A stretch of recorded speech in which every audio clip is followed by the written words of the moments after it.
boys and girls, today's a sad day. It's come to my attention that the sexiest eon, the eon of veracity, Oroboros, or as we've adequately called her the last 3 years on this channel, or I'll back that ass up, is not doing so hot. No. With this revelation, I'm gonna be honest, folks, I'm not even in the mood to, wisecrack or even have a real intro, so let's just begin. Oroboros' remains are sealed in Ahatopia.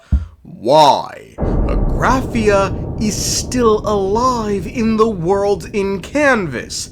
How and why? Who is Kuchiba really?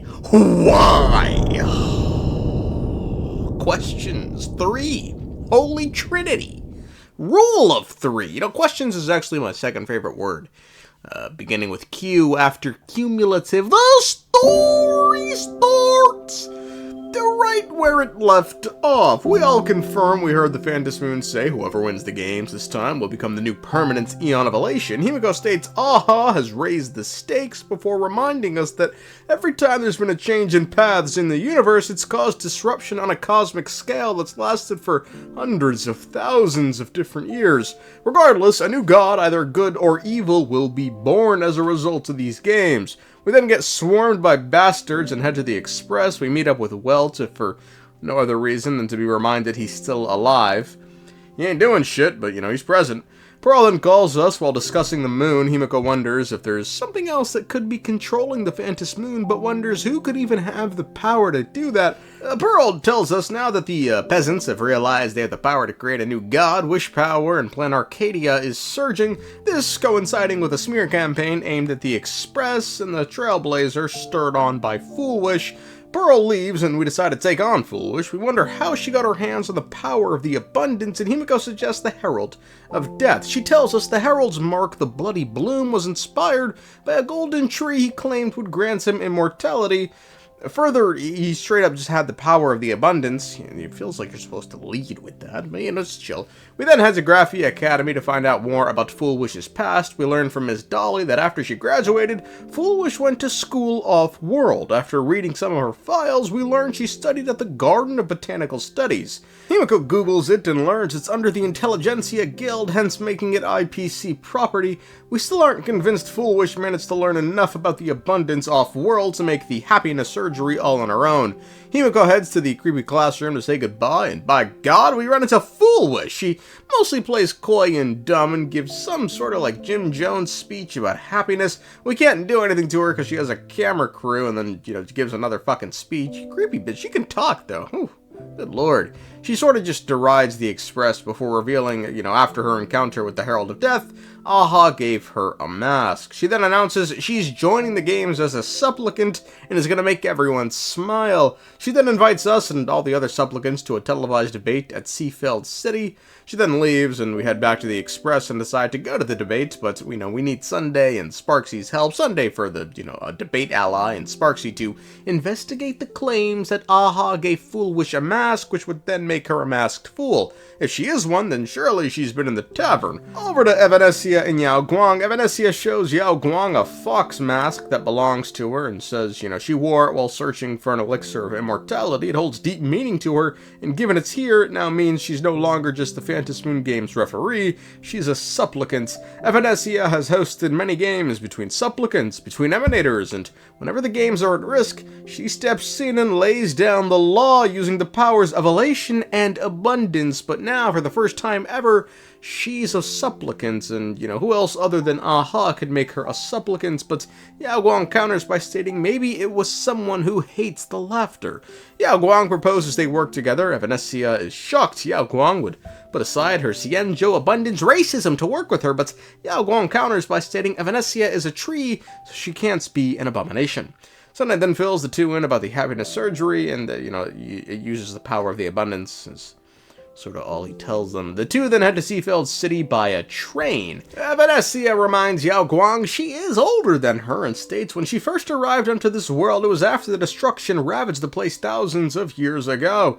Evanescia was told by a painter at that time, that painter being Graphia, Himiko's ancestor, and the one who'd saved the world, she was going to use her brush to save everything claimed by the destruction. Yao Guang then divines the fates of the people of Seafeld City. Everyone's fates are happy. We speak with the people here, and yeah, they're happy, but, just a bit nutty. Yao Guang wonders how everyone's fates here are happy, and Evanescia says she can sense abundance remnants of an entity within these people, meaning they all had the happiness surgery, and whatever this thing is in them is divided up amongst all the people.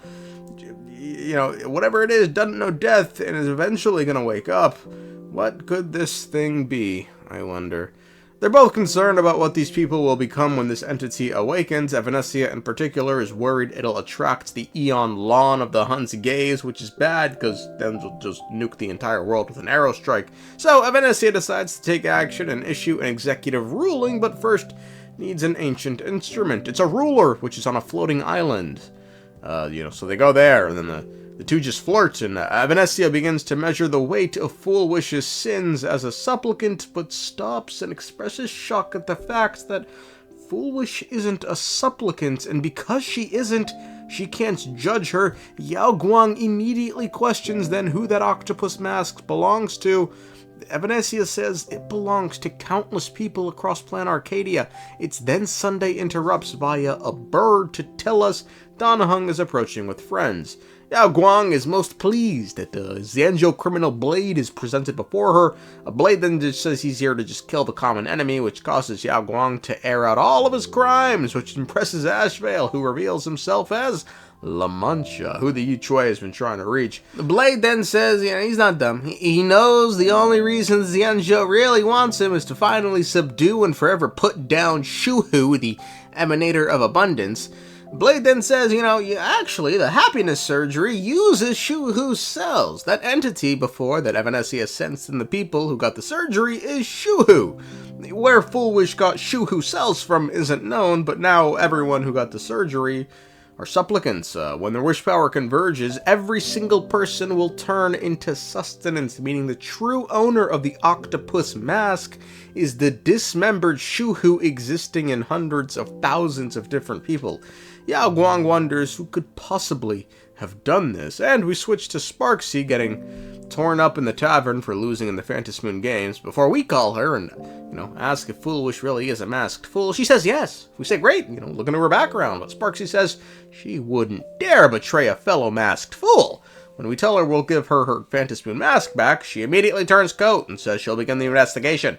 Sparksy then goes to ask Geo about Fool Wish, but he knows nothing and tells her to check the hospital. Sparksy looks high and wide before finding a file that diagnoses Fool Wish with something called happiness syntax. Unaware of the particularities of this diagnosis, Sparksy goes to find a doctor who tells us when Fool Wish first came to the hospital within the tavern, she tried to destroy the mask Aha gave her. It was pointless, as masks can't be destroyed. Regardless, other fools, finding this hilarious, tried helping her, but all that happened was a strange power within the mask erupted, killing them all, and, leaving a space-time crack, whatever the fuck you want to call, portal within the wall.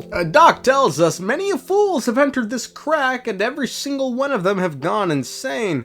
So Sparksy dives right on in, and we see a young Fool Wish crying for her dead parents like a little bitch. We also see the moment in which she received her mask. It had a note that said they found her crying hilarious, which even to Sparksy was too far. Another space shows older Fool Wish who admits happiness syntax is the ability for her to see what it is people desire most. Fool Wish demonstrates this on Sparksy and nearly gets her to jump out of a skyscraper, but Sparksy regains. Fool Wish turns into minions and, Sparksy defeats them before a giant emoji spawns in that Sparkle addresses as the mastermind pulling Fool Wish's strings. And then Sparkle appears to help Sparksy escape. We swap to the gang onto the express, or, caught up with the whole Shuhu situation. Sunday says, because he's a fugitive, he'll have to conceal his identity using voodoo. Pearl reveals 200,000 people got the surgery, meaning 200,000 people have shuhu in them. We head to the debate venue, and before it begins, the TV interrupts with breaking news. A supplicant is attacking the city using the power of the harmony. Foolwish then does a fucking expose right then and there, showing Don Hung walking in the city alongside the wanted Stellaron hunter Scum Blade, whose body is infused with the abundance. So imagine her surprise, she states, when she found out members of the Smile Society were also infected with the abundance. She then reveals Sunday's an interstellar fugitive from the family, and Ashvale's backed by the IPC. Damn, bitch! She the FBI! What kind of fucking intelligence network does she have? Ain't shit get past her. She then provides one final piece of breaking news. Viewers, we interrupt with an emergency announcement. The Department of Aberration Defense has confirmed that the power causing the flesh of the abundance to become infectious originates from the harmony. No way! What incredible!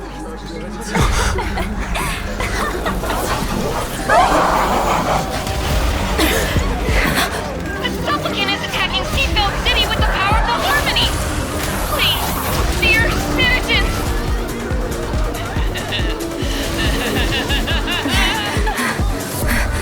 Enough small talk. It is time to fulfill my duty. Evanescia states no matter how many times these things are killed, they'll just regenerate. Yao Guang again wonders how Foolwish did all of this. Evanescia, as a resident bastard abomination of the abundance, takes great issue with Yao Guang, calling these things abominations. Yao Guang states surely Foolwish has gone too far, even by the game's rules, but Evanescia says nope. No, Phantom Moon Games has no rules. They then head to the courtyard, and Evanescia states, well, actually, there is one rule, which is the game must never end. Evanescia then details her own background. She was once a branch in the Eon of Abundance Yao Shi's garden. One day, Aha snuck in and kidnapped Evanescia. Evanescia didn't like this at the time, as she was out there doing her own thing, leading her own life, and apart from losing one fight to Marshal Hua, the person all the generals of the Xianzhou answer to, Evanescia has never lost a fight. China number one! Evanescia then says using her Aha imprisoned something terrifying on this world using the cover of the Phantom Moon Games. Aha then sort of just raised Evanescia like its kid, teaching her joy and whatnot until that branch became Evanescia, Essentially, within Evanescia, there's two people, that scary branch of abundance and the happy-go-lucky kid of Aha. Evanescia says she's only called upon her scary branch of abundance self 3 times, and each time it's damaged the world irrevocably. This is why Evanescia is hesitant to put on that fox mask, because she'll become that scary branch of abundance and use her true power, but then Yao Guang, just sort of speaks for 8 hours straight, and it all boils down to, come on, man, just throw on the mask. Let's see what happens. It can't be that bad. Evanescia then says, sure, but, the game needs a sinner first, so she sins. Before donning the mask, she reveals to Yao Guang the true purpose of the games by telling her what lies at the core of this world, but, for now we're left in the dark, 'cause fuck you. Then swap on over to Silverwolf with Pearl. Pearl wants to know what the script says. Silverwolf tries sending her a virus as a result. Pearl wants Silverwolf to investigate the Joy Ascendants, which are just the abundance monsters running around. Kafka then appears, but showed up late by 23 seconds compared to what the script had her clock in at. Apparently, she's on Penacony, just doing a bunch of random shit. Kafka then passes on Elio's message to Silverwolf, which is don't lose to Aha. She then pieces out. Silverwolf then begins her investigation, but a memory runs through her mind showing her early days at the Stellaron Hunters. She joined because she was bored of her ending as level 999. Her investigation just reveals, people got the happiness surgery because, I don't know, they're fucking miserable. They just wanted to be happy. While teleporting to Seafeld City, she gets stuck. Odd. After freeing herself, she realizes she's not speaking with Pearl, but an imposter. The imposter, now having the voice of a man, teleports Silverwolf to a place, and they meet. He reveals he knows about her 76 banned accounts. Silverwolf is annoyed, seemingly half the cosmos knows about that. The emoji then reveals he knows the script's ending. Foolish wins, Planarcadia falls to the abundance, resulting in Lon firing an arrow through Ahatopia. Silverwolf questions who this emote really is. The emote reveals, however, this is the abandoned ending of a script, but he's working to bring it on back, baby. Silverwolf questions how this emote is gonna beat all the emanators on Planarcadia. The emote laughs at these so-called emanators. Pearl having a sliver of Diamond's power, Evanescia being a branch, and Yao Guang. He reveals himself to be the mastermind and states he's going to trap Silverwolf in the Dark Zone, which for those unaware is a space created by the Eon of the Enigmata mythos. Mr. Meanie, as what we've been calling him so far, then tells Silverwolf a joke. One last joke. On a scorching summer day, a popsicle was walking down the streets of Arcadia and melted. Take a guess. What were its last words? It said, I've lost my cool. Silverwolf responds, and then suddenly there's just a fucking army of Silverwolves, because, I don't know, hacker reasons, I guess. Silverwolf reveals she's been on guard since Kafka showed up 23 seconds late. Does it mean she's dealing with something powerful enough to alter the script? She then reveals the entire reason she's even here is because Elia wanted her to find this Mr. Meanie. Over to us, the news just reveals it's pretty much The Walking Dead outside. We pray for a hunt unlock right now, whilst Asphale says, ho ho ho ho, you better hope the motherfuckers don't look this way. We decide we need to stop Foolish, but Himiko chooses to stay behind and continue fighting the Horde alone while we go on ahead. Even during the apocalypse, the news is still churning out that sweet old propaganda. On another floor, we notice somehow everything here has been taken out. Ashvale warns us something is up ahead, and it's strong, and it just turns out to be Blade and Don Hong. Turns out, according to the script, Blade can stop Foolwish as he's a host of Shuhu, and, you know, as Foolwish is exploiting Shuhu, what she can do, he can do. Pearl pops back up and informs us Silverwolf is stuck somewhere. That aside, from the happiness surgery, an emotional plague is spreading the influence of the mutation. Some emotes appear, separate us from the group, merge into one giant emote calling itself the Phantom Moon, and then Silverwolf appears. Mere child's play. What are you so smug about?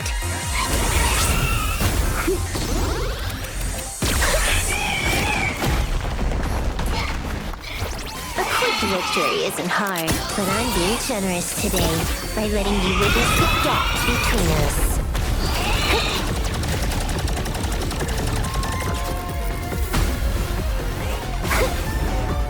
Not bad. You've got some moves.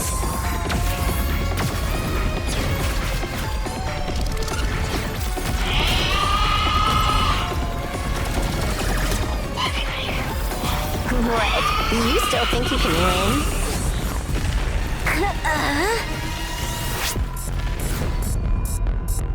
The Stellaron Hunter's mission ends here. Take a good look at who's taking you out. It's the last Emperor of the Dark Zone.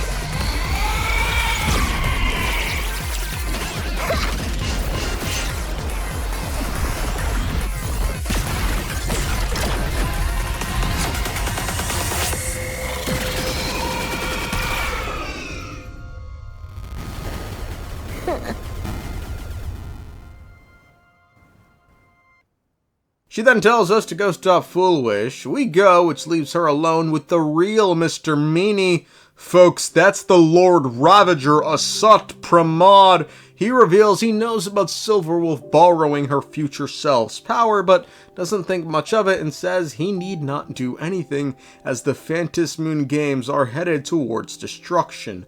We head to the top of the tower, regroup with the boys, and there we find Foolwish, who tells us after the Herald of Death incident that left her orphaned, she received support and help from the people around her, but this turned out to be nothing more than actors from the TV show Please Be Happy who were all acting. People found her pain hilarious, which was pretty much her villain origin story. She then eats some of Shuhu's cells and uses happiness syntax on herself. A gift from the elation! I shall create a never-ending Phantom Moon Games!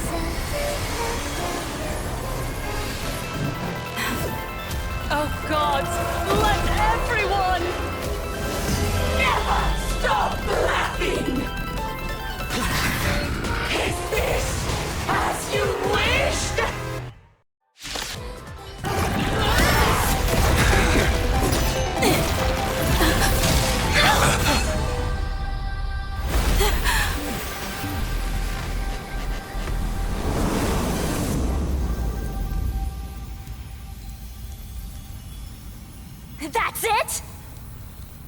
So weak.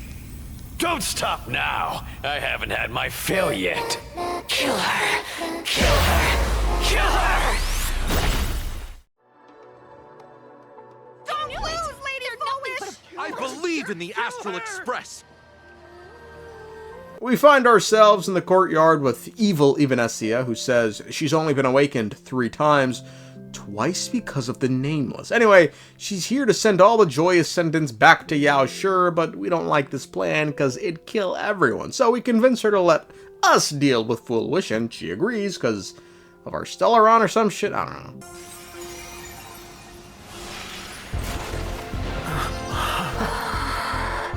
You got this.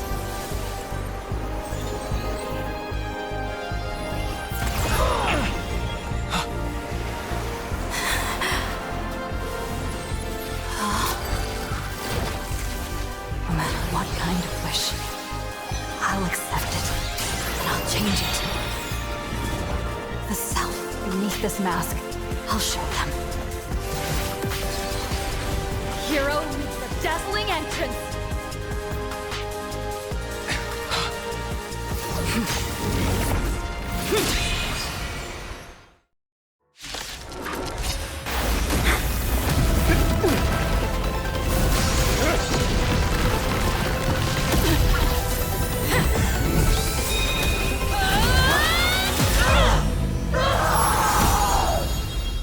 Foolish dies, but this isn't, you know, this didn't stop the apocalypse down below. We finally get an update on what Ja Rule thinks.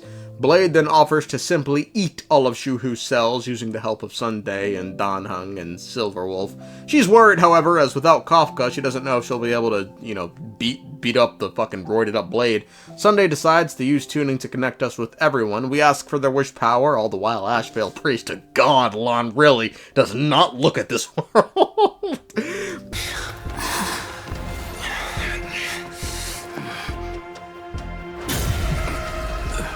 Dreams always come to an end.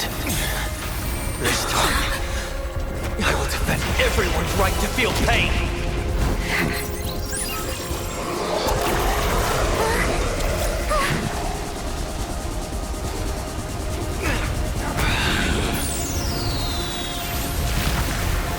The time has come. Shuhu! My death. I bury you!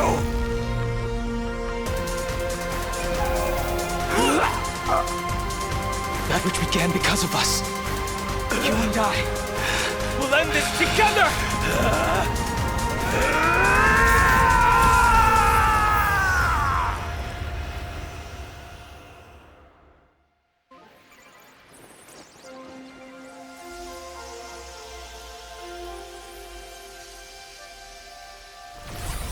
Nice. Before it fully wakes up, I'll end this game with a single parameter. It works. The world is saved, and then out comes Yao Guang. We learned earlier Blade stabbed himself with the shard sword to keep his sanity in check. Yao Guang says, however, as the Enjo lady, it's time to fulfill her duty regarding Blade. Blade seems chill with it, but Silverwolf is not. Yao Guang simply says she can give Blade the revenge against Shuhu he wants, using the entity sealed at the core of this world. Sealed there is the entity that will allow you to exact revenge on Shuhu.